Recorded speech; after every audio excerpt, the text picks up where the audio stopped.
Money trouble at the historical Howard University. Students are demanding answers about stolen grant money. And it's been 50 years since the assassination of Dr. Martin Luther King Jr. See how people across the nation are paying homage to the fallen civil rights leader. District Wire News starts right now.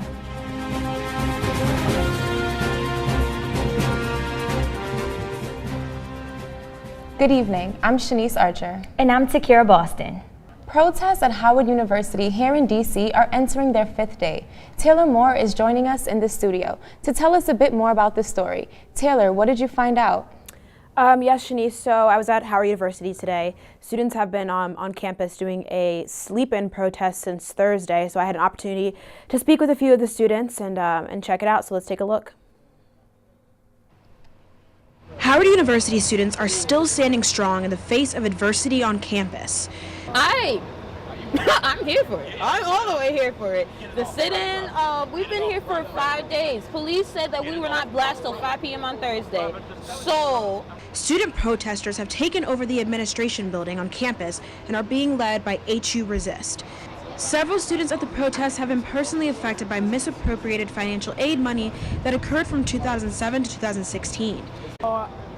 I want financial aid, and after this money scandal, it's kind of hard for me because I have $10,000 in loans for one semester, which turned into $24,000. HU Resist has created a list of strategic demands to the university and are supporting the protesters with donations from alumni, students, and the local DC community. Yeah, so the demands are very specific and very bold. This is really about dismantling the system. The students have created a supportive, inclusive community within the administration building with security and food. Young voices are being heard, and bright leaders are developing in the face of this crisis. I'm here in support of most of the students in the building who have had experiences with Howard administration that have affected them negatively. And I'm here for some of my own reasons, my own housing crisis that happened a few weeks ago, where Howard University does not have a semester of housing for me for next semester. The university president said he reported the matter to the Department of Education in July of 2017. Yeah, so as you can see, students are still standing strong, and they're very passionate about the issue that's going on at their university. So Taylor, how many demands have the students requested? They have a list of 9 demands. As of yesterday, it was announced that one of the demands have met. So of course, like I said, they're still camping out. They're still standing their ground, and they're still pushing for more and being concrete and being very direct about what they want from the university. Can you elaborate a bit more for us on how the students are really feeling? They're very emotional about what's going on. I was able to speak to a few students. Of course, this is a very prominent issue on campus. It's happening specifically at Howard University, but a lot of students I spoke to, especially from HU Resist, think that this is just reflective of a larger issue that's going on around our nation in terms of just people of power taking advantage of the people below them and not supporting them in ways that they need to be supportive. And the students are very, very passionate, very upset, very emotional. So I hope to see some action being done for these students, and I'm very proud of them. Well, thank you for being here with us today, Taylor. The American Civil Liberties Union of the District of Columbia is threatening to sue the D.C. government over D.C. Police's failure to document stop and frisk data.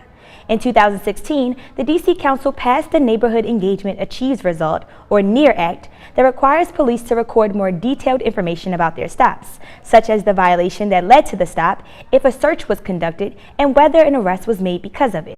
Now, 2 years later, ACLU says that D.C. police still have not been recording stop and frisk data the way that they should. Mayor Bowser has yet to comment. A local landmark restaurant is honoring the legacy of Dr. Martin Luther King Jr. on the 50th anniversary assassination. District Wire News' Ashley Briggs reports. Ben's Chili Bowl is continuing the dream of Dr. Martin Luther King Jr. The People's March for Justice, Equality, and Peace will take place on the 50th anniversary of the assassination of Dr. King. Dr. King had a special connection with the landmark restaurant. Martin Luther King's office was a couple blocks up the street, and he would come in here. Purnell says that several restaurants were closed during the D.C. riot in 1968, but D.C. government officials allowed Ben's Chili Bowl to remain open.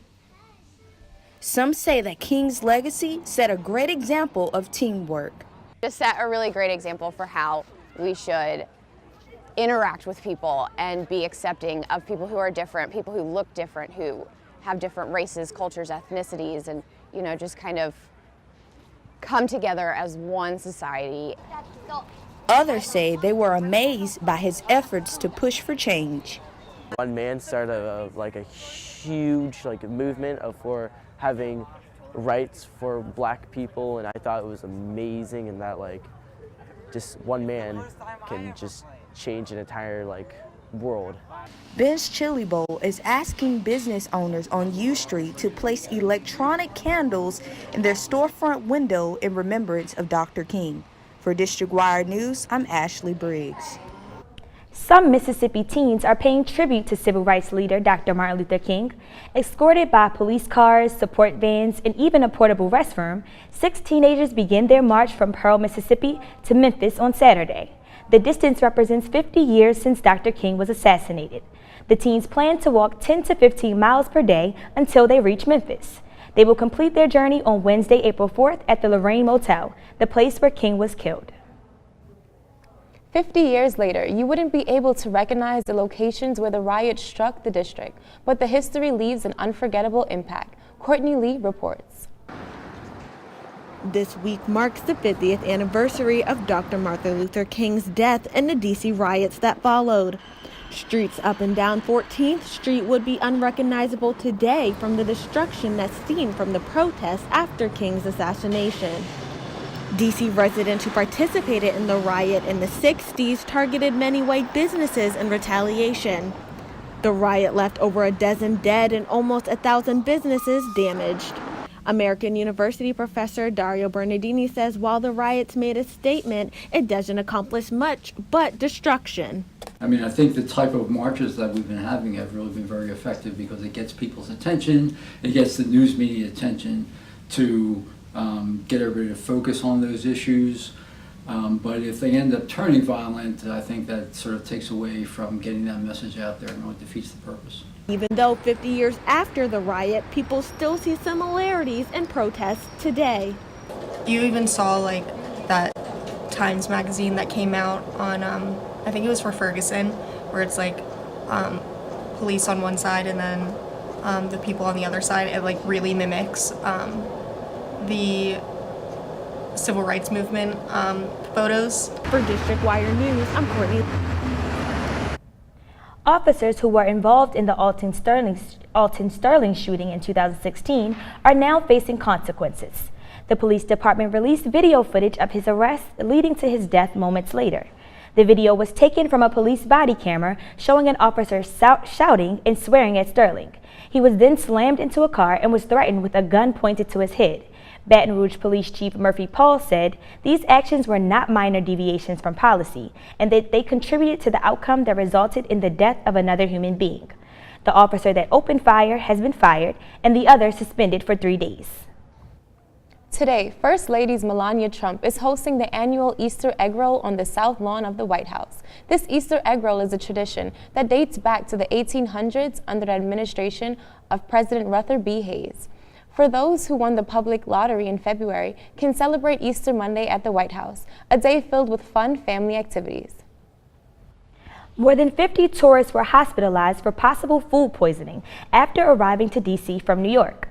Firefighters were called to the Hotel Harrington on 11th Street Northwest Sunday night for a report of multiple people exhibiting symptoms of food poisoning. Fire officials say some of them had been sick prior to their arrival to D.C. It is not yet clear what made them sick, but most of the patients were taken to the hospital as a precaution. President Trump says DACA is dead and blames it on the Democrats for not caring or acting. Trump says the border control agents are not able to fulfill their job responsibilities based on the violence occurring and the Democrats not wanting to build a wall on the U.S.-Mexico border. As a result, Trump says the Republicans have to make a nuclear decision, and that is to end the DACA deal. Trump also threatens to dismantle the North American Free Trade Agreement. President Trump is causing Amazon shares to decline after tweeting that the company is scamming the U.S. Postal Service. Trump added that Amazon pays little to no taxes and uses the postal system as its delivery boy. Since the release of the tweets, Amazon shares fell more than 2%. President Trump is continuing to crack down on undocumented immigrants. Over the weekend, Immigrants and Customs Enforcement released a memo stating that pregnant women will no longer be automatically released from prison. This isn't necessarily the case for all detained pregnant women. Some may still be eligible for release on a case-by-case basis. SpaceX is gearing up to send another spaceship to the International Space Station later this afternoon. This will be SpaceX's 14th resupply mission. The cargo will carry supplies, science experiments, and other equipment along the ride. It is expected to touch down on Wednesday. When we come back, we'll give you details on how an infrastructure project could make the Anacostia River safe for swimming. And the newest mode of transportation has flocked its way into the DC metropolitan area. See how a Southern California scooter company is pledging to save our sidewalks. The latest when we return.